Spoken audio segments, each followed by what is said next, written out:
Segundo o jornalista argentino da ESPN, Boca Juniors quer contar com o futebol do Marcelo Moreno, definição no meio-campo do Cruzeiro, votação do projeto Clube Empresa é hoje e também a catimba, antes mesmo do juiz apitar o início do jogo, já começou e o Cruzeiro já tem sofrido com essas artimanhas lá do pessoal da Juazeirense. É sobre isso que nós vamos falar no vídeo de hoje, então antes da gente adentrar nesses assuntos, deixa o like para dar aquela moral pra gente, se inscreva no canal, ative o sininho de notificação e, como eu sempre digo, sinta-se à vontade para usar os comentários aí embaixo do vídeo para expor a sua opinião, o seu ponto de vista, para que assim a gente possa sempre trocar aquela ideia sem lero-lero de torcedor para torcedor, beleza? Vamos começar falando então da definição no meio-campo do Cruzeiro. Segundo o Gabriel Duarte, lá do Globo Esporte, o Felipe Conceição já definiu quem será o volante do Cruzeiro na partida de logo mais contra a Juazeirense e ele acabou optando aí pelo Matheus Neres. Essa decisão com certeza vai dividir muitas opiniões, né? Infelizmente o Adriano, né, parece ter perdido espaço depois daquela estreia na Série B, onde ele acabou sendo expulso no primeiro tempo, entregando a paçoca. Na minha opinião, deveria ser ele ainda a ser o titular do Cruzeiro, porque ele vem sendo regular desde o ano passado, vem evoluindo muito. Nesse ano cresceu bastante, entregou a paçoca na estreia da Série B? Entregou, mas não é por causa de um jogo que eu acho que ele deveria perder a titularidade, até porque o Matheus Neres, né, não conseguiu encher os olhos da gente ainda com esse futebol pobre que ele vem apresentando. Mas então, de acordo com o Gabriel Duarte do Globoesporte.com, Matheus Neres é quem iniciará a partida como o primeiro volante do Cruzeiro hoje diante da Juazeirense, beleza? Vamos falar agora sobre o Clube Empresa, que vai ser votado na tarde de hoje e é um assunto bastante pertinente à realidade do Cruzeiro, porque o nosso presidente já deixou claro e transparente que pretende fazer do Cruzeiro, sim, um clube empresa, uma sociedade anônima do futebol, e ele foi além. Ele disse que o Cruzeiro vai ser o primeiro clube empresa na modalidade SAF aqui do futebol brasileiro. Então esse projeto de lei vai ser votado hoje e com certeza nosso presidente vai estar com os olhos bastante voltados para essa decisão de aprovação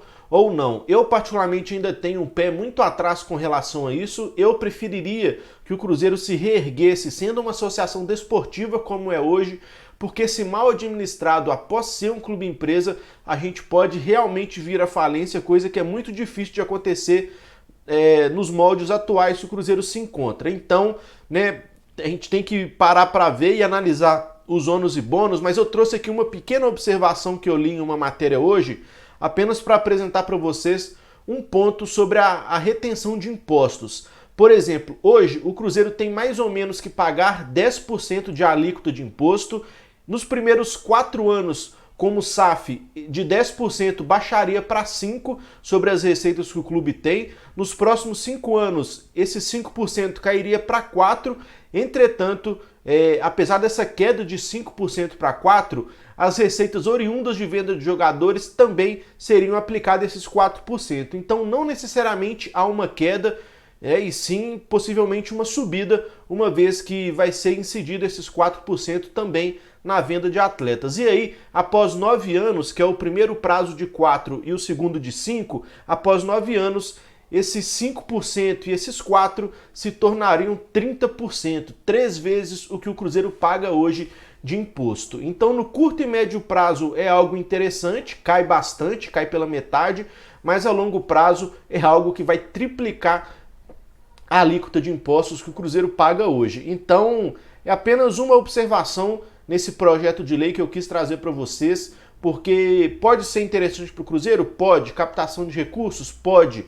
Mas tem um lado negativo da coisa também. Então eu, como leigo, que li pouco, né, e não tenho ainda uma opinião 100% formada, eu fico com o pé atrás. Mas é isso, ônus e bônus como tudo na vida, então vamos ver aí, ficar atentos se a lei vai ser aprovada hoje ou não, porque quer a gente goste ou não, é algo que condiz hoje com a realidade do Cruzeiro, beleza? E vamos falar da catimba que já começou lá no Nordeste brasileiro, pessoal. O Cruzeiro está hospedado em Petrolina, né, aguardando o jogo de 7 horas da noite contra a Juazeirense. Petrolina é uma cidade que fica a 5, 6 quilômetros de Juazeiro, onde o jogo acontecerá. E nessa noite aí, né, possivelmente, torcedores da Juazeirense colocaram um foguetório lá na porta do hotel onde o Cruzeiro se encontra. Vou passar aqui para vocês verem, ó. Acredito que esteja saindo o áudio aí, para mim não tá, mas acredito que para você sim. Então, né, esse foguetório aí na madrugada, nessa última noite, né, de terça para quarta, onde os jogadores do Cruzeiro supostamente estão hospedados, né, com o intuito de tentar atrapalhar o sono, a paz, o descanso. Então, né, a gente que já sabe as artimanhas que a Juazeirense usou contra o Sport para poder classificar na Copa do Brasil, e contra o Cruzeiro provavelmente não será diferente. Então eles utilizam aí dessa velha manobra para incomodar a hospedagem dos atletas, para tentar de alguma forma desestabilizar o time do Cruzeiro, como se precisasse de alguma coisa para fazer o nosso time deixar de jogar a bola, né? Enfim, esse tipo de coisa já era esperado, principalmente dentro de campo e também fora de campo, porque isso aí é algo de praxe que acontece no futebol, com time de série D, C, B, A, independentemente, isso é uma manobra corriqueira quando tem jogos decisivos assim. Então é como eu disse, a catimba já começou antes mesmo do juiz apitar, e é bom a gente ficar esperto. Por isso que eu falei que a vitória de 1-0 foi magra e pequena, porque é uma vitória mínima, positiva para o Cruzeiro, sim, mas ainda assim uma vantagem bem minúscula diante do que a gente deveria ter feito dentro do Mineirão para jogar hoje com um pouco mais de tranquilidade. Então é como eu disse, hoje vai ser briga de foice, briga de facão, salve-se quem puder, e tomara que o nosso time esteja numa noite inspirada, porque a gente vai precisar caso a gente queira passar pela Copa do Brasil. Lembrando que vencendo a Juazeirense, que classificando, né, contra a Juazeirense, empatando ou vencendo, o Cruzeiro embolsará 2,7 milhões, que pode ser um dinheiro muito importante para, por exemplo,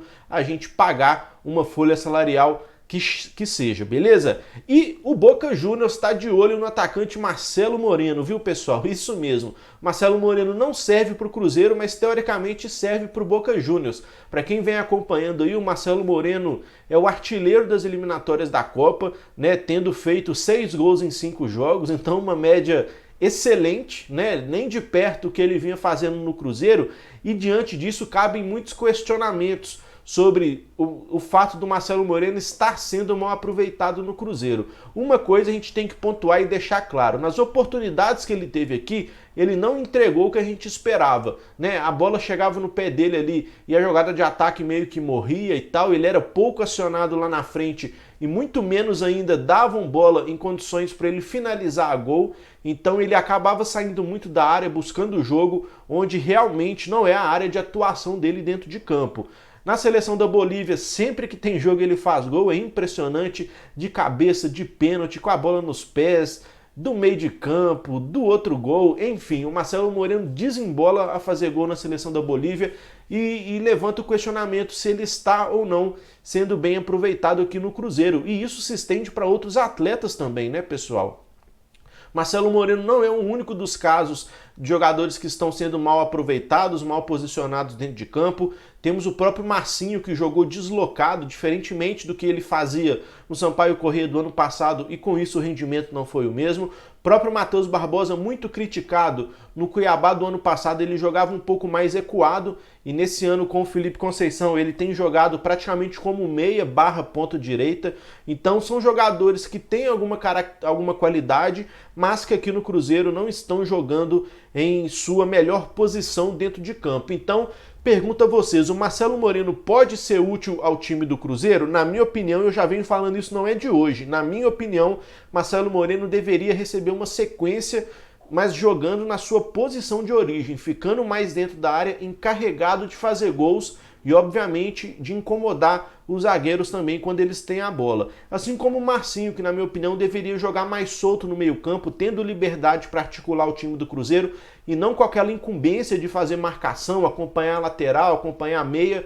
Acho que esses jogadores que têm como biotipo um futebol mais lento, né, mais estático, eles devem ter um pouco mais de liberdade para ficar mais plantados no ataque, obviamente que contribuindo, né, fechando espaços ali sempre que for possível. Então, assim, é impressionante como que o Marcelo Moreno joga bem na Bolívia, é o artilheiro, desperta interesse do Boca Juniors, mas no Cruzeiro ele sequer serve para ser relacionado. É mais um ponto aí para o nosso treinador Felipe Conceição botar a mão na consciência e se arrepender, ou pelo menos corrigir esse erro de posicionamento que ele vem imputando a vários atletas no Cruzeiro. Moreno, Marcinho, Matheus Barbosa, Stênio jogando como camisa 10, o Sobis, né, jogando em todas no campo, mas sem fazer uma função específica.